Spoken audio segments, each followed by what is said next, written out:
National Weather Service has issued Tornado Watch number 446, effective until 8 p.m. This watch includes the following counties in Illinois: Carroll, Stevenson, and Whiteside, and the following counties in Wisconsin: Greene and Rock. Remember, a tornado watch means the conditions are favorable for the development of severe weather, including tornadoes, large hail, and damaging winds in and close to the watch area.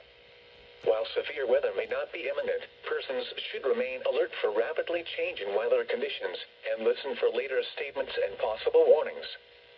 Stay tuned to NOAA weather radio, commercial radio and television outlets, or internet sources for the latest severe weather information.